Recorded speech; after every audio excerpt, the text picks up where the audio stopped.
খুব বিখ্যাত কিংবা সুপরিচিত কোনো বই যখন আমার ভালো না লাগে, তখন আমি ওই বইটা সম্পর্কে আরেকটু ঘাটাঘাটি করার চেষ্টা করি। আমি চেষ্টা করি ওই বইটা সম্পর্কে অন্য পাঠকদের মতামত বা পাঠ প্রতিক্রিয়া কিরকম সেটা জানার, এবং বোঝার চেষ্টা করি আসলে যে এই যে বইটা আমার ভালো লাগলো না, সেটা কি পাঠক হিসেবে আমার কোনো কমতির কারণে, নাকি আসলে বইটা ভালো না লাগার পেছনে আমার যে কারণগুলো রয়েছে সে কারণগুলো যৌক্তিক। এটা বোঝার চেষ্টা করি।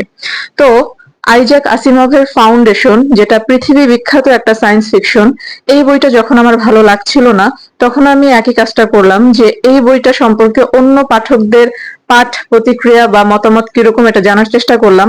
এই বইটা যাদের ভালো লেগেছে, কেন লেগেছে, এবং কারো কারো যদি ভালো না লেগে থাকে কেন লাগেনি, এটা মানে খোঁজ নেওয়ার চেষ্টা করলাম। এবং গুডরিডসেও ঘোরাঘুরি করে দেখলাম যে এই বইটা সম্পর্কে অন্যান্যদের মতামত কিরকম।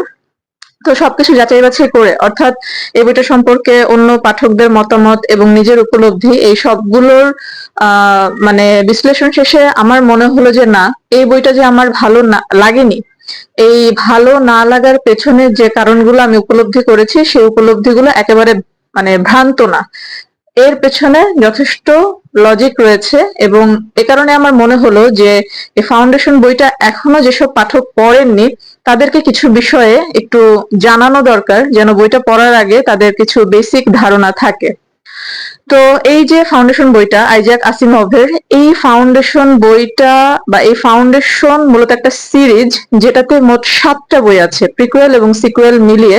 যার প্রথম বইটা অর্থাৎ এই ফাউন্ডেশন বইটা, এটা 1951 সালে প্রকাশিত হয়, এবং তারপর বিভিন্ন সময়ে ফাউন্ডেশনের বিভিন্ন সিকুয়েল এবং প্রিকুয়েল এসেছে। তো এই যে 7টা বই, অন্য পাঠক যারা এই পুরো সিরিজটা পড়েছেন তাদের কথা থেকে আমার যেটা মনে হলো যে ফাউন্ডেশন সিরিজটা পড়তে হলে বা ফাউন্ডেশন সিরিজটা মজা পেতে হলে পুরো সিরিজটাই পড়তে হবে। অর্থাৎ কেউ যদি শুধু এই একটা বই পড়ে, এই একটা বই পড়ে পুরো সিরিজ সম্পর্কেও তো ধারণা হবে না, বা একটা বই পড়ে কোনো লাভ হবে না। কারণ যারা পুরো সিরিজটা পড়েছেন তাদের বক্তব্য অনুযায়ী ফাউন্ডেশনের সবচেয়ে স্লো এবং সবচেয়ে বোরিং বই হচ্ছে এই প্রথম বইটা। অর্থাৎ এটা আসলেই ফাউন্ডেশন সিরিজের ফাউন্ডেশন বই। এখানে অনেক বেশি একঘেয়ে বর্ণনা আছে, মানে কি বলবো, যদিও এটা সায়েন্স ফিকশন, কিন্তু বর্ণনা এত বেশি, এত পেঁচানো, এত জটিল, যার কারণে হচ্ছে একটা সায়েন্স ফিকশন পড়ার যে মজা, সেই মজাটা এই বইয়ের মধ্যে নেই, যেটা অন্যান্য পাঠকদের মত অনুযায়ী পরবর্তী বইগুলোতে আছে।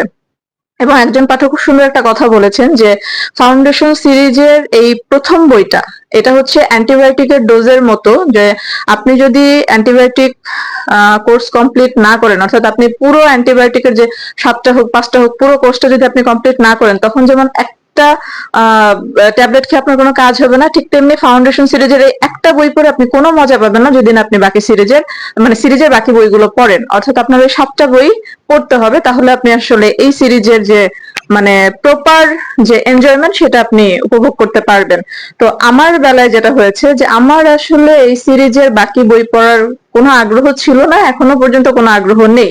সেক্ষেত্রে দেখা যাচ্ছে যে শুধু এই বইটা পড়ে আমার kind of West of time বলা যায়, আমার পাঠ যাত্রা ব্যর্থ এই বইটার ক্ষেত্রে, কারণ এই বইটা আমার ভালো লাগেনি। তো এই বইটা ভালো লাগানোর জন্য বা এই বইটাকে উপলব্ধি করার জন্য আমাকে আরো 6টা বই পড়তে হবে, যেটা এই মুহূর্তে আমার বিন্দুমাত্র আগ্রহ নেই। এই কারণেই যারা এখনো পর্যন্ত এই ফাউন্ডেশন বইটা পড়েননি তারা এটা মাথায় রাখবেন যে এই পুরো সিরিজটাই আপনাকে পড়তে হবে, যদি আপনারা এটার আসল সৌন্দর্য বা আসল বক্তব্য বা আসল মজা উপভোগ করতে চান। তো এটা আপনারা মাথায় রাখবেন পুরো সিরিজটা পড়ার বিষয়ে। দ্বিতীয় কথা হচ্ছে এটার অনুবাদ। অনেকেই বলছেন যে জি.এইচ. হাবিবের অনুবাদ ভালো না, এই কারণে আমি এনজয় করিনি। তো এক্ষেত্রে আমার মনে হয় যে অনুবাদ নিয়ে আমার খুব একটা অভিযোগ নেই। জি.এইচ. হাবিব যথেষ্ট ভালো অনুবাদ করেছেন, এবং এই সিরিজের অন্য বইগুলো সেটা অন্য প্রকাশনী থেকে, সন্দেশ প্রকাশনী, এটা সংহতি প্রকাশনীর বই, জি.এইচ. হাবিবের অনুবাদ, এবং বাকি বইগুলো এসেছে সন্দেশ প্রকাশনী থেকে, এবং সেগুলো যতদূর জানি যে নাজমুস সাকিব অনুবাদ করেছেন। কিন্তু আমার জানা মতে সেই বইগুলো এই মুহূর্তে বাজারে প্রিন্ট আউট অ্যাভেলেবেল নেই। অর্থাৎ কেউ যদি ফাউন্ডেশন সিরিজ পড়তে চান তাহলে আপনাদেরকে ইংরেজিটাই পড়া ভালো, বা প্রথম বইটা ছাড়া বাকি বইগুলো আপনাদের এই মুহূর্তে ইংরেজিতেই পড়তে হবে। তো এই জিনিসটা আপনারা মাথায় রাখতে পারেন। জিএইচ হাবিবের অনুবাদ নিয়ে আমার কোনো ঝামেলা নেই। আমার মনে হয়েছে এই বইটাই স্লো, এই বইটার বর্ণনাই একঘেয়ে, এবং আমি বইটার গল্পের কারণেই মজা পাইনি। অনুবাদের এখানে কোনো ফ্যাক্ট নাই, অন্তত আমার কাছে জিএইচ হাবিবের অনুবাদ ঠিকঠাক মনে হয়েছে। কিন্তু এই যে ওইটা আপনারা মাথায় রাখতে পারেন যে পুরো সিরিজটা যদি পড়তে হয়, সম্ভবত আপনাদেরকে এখন ইংরেজিতে পড়া ছাড়া উপায় নেই, বাংলা অনুবাদ সম্ভবত অ্যাভেলেবেল না। আচ্ছা, এবার তৃতীয় যে পয়েন্টটা, সেটা হচ্ছে এই যে ফাউন্ডেশন সিরিজ, এটা জনরা হিসেবে সাইফাই বা সায়েন্স ফিকশন জনরা, কিন্তু আমার কাছে এই বইটা পড়ার সময় মনে হয়েছে যে এটা সায়েন্স ফিকশন কম, পলিটিক্যাল ফিকশন খুব বেশি।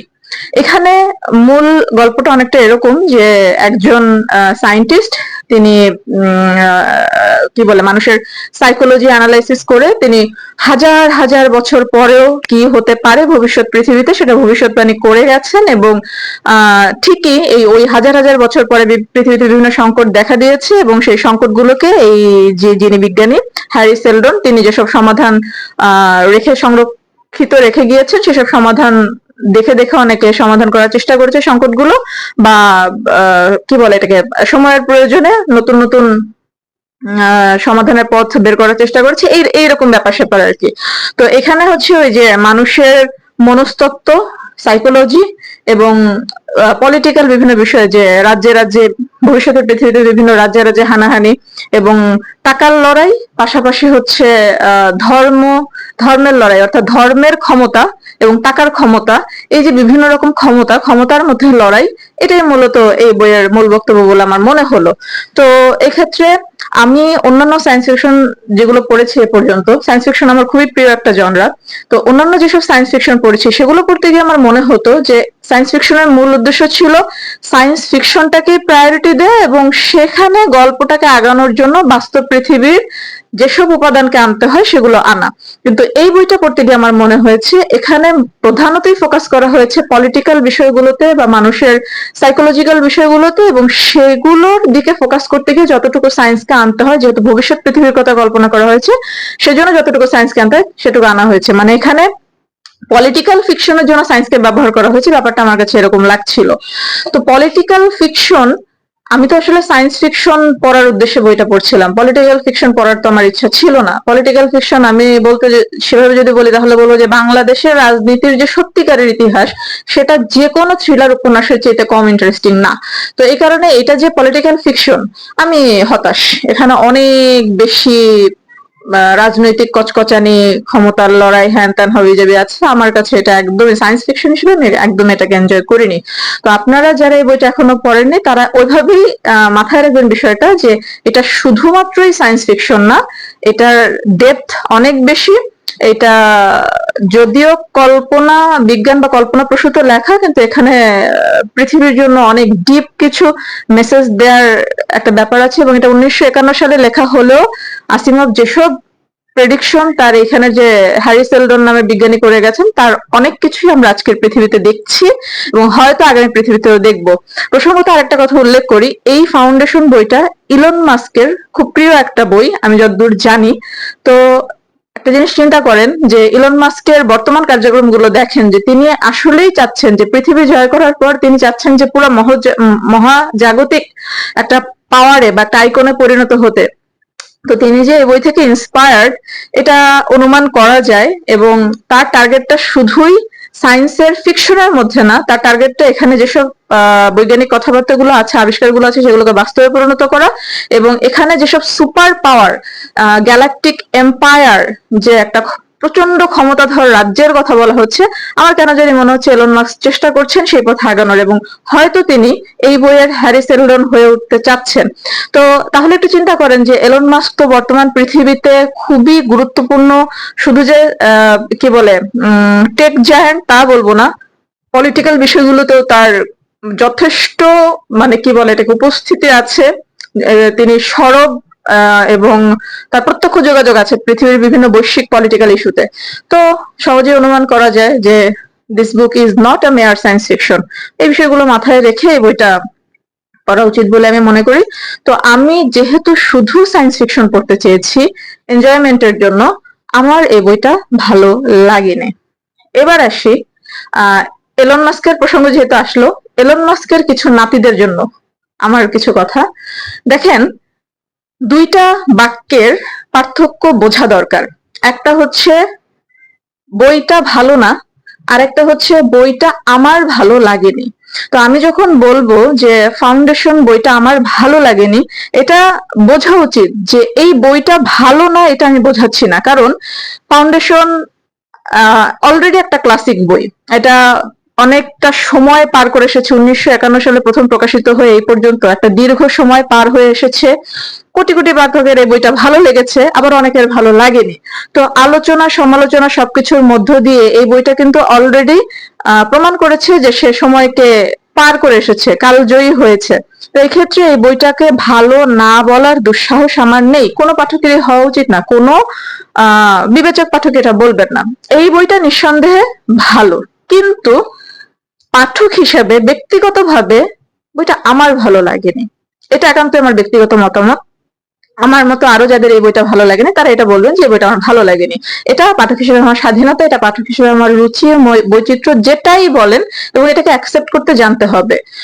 কিছু কিছু, ওই যে বললাম যে এলন মাস্কের নাতির একটা কথা বলে যে সব বই সবার জন্য না, বা সাইফাই জনরা আপনার জন্য না, এরকম টাইপের। অথচ তারা জানেই না যে আসলে আমার সাইফাই জনরা পছন্দ কিনা, আমি আগে সাইফাই জনরার বই পড়েছি কিনা বা কতখানি পড়েছি, এসব কিছু মানে একটা পাঠকের ব্যাকগ্রাউন্ড না জেনে তাদেরকে এই যে হিউমিলিয়েট করার যে একটা চেষ্টা, কোনো পাঠককে ছোট করে দেখার যে চেষ্টা, আমার কাছে এটা মনে হয় যে পাঠক হিসেবে অন্যদের এটা দৈন্যতা। যারা এই কাজটা করেন তাদের নিজেদের আত্মার দৈন্যতা আমি এটা বলবো। একজন পাঠকের একটা বই পছন্দ নাই হতে পারে, সে বলতেই পারে যে বইটা আমার ভালো লাগেনি। সে তো আর এটা বলছে না যে বইটা ভালো না, সে বলছে বইটা আমার ভালো লাগেনি। এটা অ্যাকসেপ্ট করতে জানতে হবে। যদি এটা আপনি অ্যাকসেপ্ট করতে না পারেন, যদি এখানে আপনি পণ্ডিতি করতে চান, তাহলে বুঝতে হবে আপনার মধ্যে ঝামেলা আছে। তো যারা এই কাজটা করেন প্লিজ তারা এই কাজটা করবেন না। আরেকটা বিষয় হচ্ছে, আমি যখন বলছিলাম এই বইটা সম্পর্কে মতামত চাচ্ছিলাম, কেউ কেউ আবার এসে উপযাচক হয়ে অন্য সায়েন্স ফিকশন সাজেস্ট করছিলেন আমাকে। আমি তো অন্য সায়েন্স ফিকশনের সাজেশন চাইনি, আমি শুধু এই বইটা, এই ফাউন্ডেশন বইটা সম্পর্কে যারা পড়েছেন তাদের মতামত জানতে চেয়েছি। তবে যারা আমাকে এই বইটা সম্পর্কে একদম অনেস্ট মতামত দিয়েছেন বা বিস্তারিত খুব সুন্দর করে বুঝিয়ে বলেছেন, তাদের কাছে আন্তরিক কৃতজ্ঞ। আমি আসলে আপনাদের মতো মানুষদেরই মতামত চাচ্ছিলাম, এবং আপনাদের মতামতের ভিত্তিতে আমি নিজেকে যাচাই করে বুঝলাম যে না, ঠিক আছে, আসলেই ফাউন্ডেশন সিরিজের প্রথম বইটা কিছুটা না, অনেকটা বোরিং। প্রচন্ড ধৈর্য দরকার এই বইটা শেষ করার জন্য, এবং ফাউন্ডেশন সিরিজের বাকি বইগুলো না পড়লে এই বইটা পড়া অর্থহীন। অতএব আমার জায়গা থেকে আমার যে বইটা ভালো লাগেনি তা সম্পূর্ণ ঠিক আছে, এবং এই মেসেজটাই আমি সবাইকে জানালাম যে আপনারা যারা ফাউন্ডেশন সিরিজ পড়তে চান অবশ্যই পুরো সিরিজটা পড়বেন। পুরো সিরিজটা না পড়লে একটা বই পড়লে আপনাদের ভালো নাও লাগতে পারে। ধন্যবাদ সকলকে।